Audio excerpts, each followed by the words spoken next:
Hi my YouTube family. ఈరోజు మా madam వాళ్ళ ఇంట్లో వాళ్ళ పిల్లలకి స్నాక్స్ రెసిపీ చేస్తున్నానండి. బ్రెడ్ శాండ్విచ్ అనమాట. సో పిల్లలకి ఇష్టమైన ఫుడ్ అనమాట ఇది. మా మేడం వాళ్ళ పిల్లలైతే చీజ్తో చేస్తానేది చాలా ఇష్టంతో తింటారు. ఇదిగోండి బ్రెడ్కి చిపోట్లే సాస్ అప్లై చేస్తాను, ఇంకా చీజ్ కూడా వేస్తాను. సో చీజ్ వేసి ఇంకా అవెన్లో చీజ్ మెల్ట్ అవ్వడానికి 30 సెకండ్ పెట్టి కూడాను మెల్ట్ చేస్తాను. సో అలా శాండ్విచ్ రెడీ అయిపోతుంది అనమాట.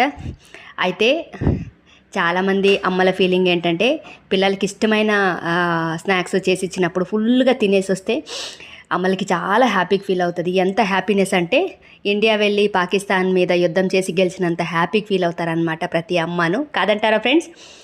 అమ్మలకి ఇష్టమైన ఫుడ్ పిల్లలు తినేసినప్పుడు ఎంత హ్యాపీగా ఫీల్ అవుతారంటే సో అలా యుద్ధాన్ని గెలిచినంత హ్యాపీగా ఫీల్ అవుతారనమాట. సో ఇలా రోజు మా మేడం వాళ్ళ పిల్లలకి నేను రోజుకో శాండ్విచ్, రోజుకో స్నాక్స్ రెసిపీస్ పంపిస్తాను. అలా ఇద్దరు పిల్లలకి 2 బాక్సులు ప్రిపేర్ చేసి పంపిస్తాను ఫ్రెండ్స్. చాలా ఇష్టంగా తింటారనమాట. ఇంకా 2 రెసిపీస్ 2 బాక్సులు పెడతాను కూడా. సో చాలా అంటే చాలా ఇష్టంగా తింటారు. పొద్దున్న హడావిడిగా ఉంటుంది నా పని ఎప్పుడూను. టకటకా అంటే చేసి సో 9 కల్లా రెడీ చేసి ఇచ్చేయాలి. చూడండి, సో ఇలా 4 బాక్సులు పంపిస్తానమాట. సో ఇద్దరికి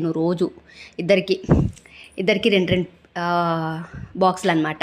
సో ఇలా ఇష్టంతో చేయండి ఫ్రెండ్స్. తమిళ్లో ఒక డైలాగ్ ఉంది, స్టవ్వోడ సెమకింబోదు లవ్వోడ సెమంగే సుమారా ఎరక సెమేలు కూడా సూపర్ ఎరకం ఏబ్డి. సో అలా చేసినప్పుడు హ్యాపీగా తింటారనమాట పిల్లలు. Thank you for watching.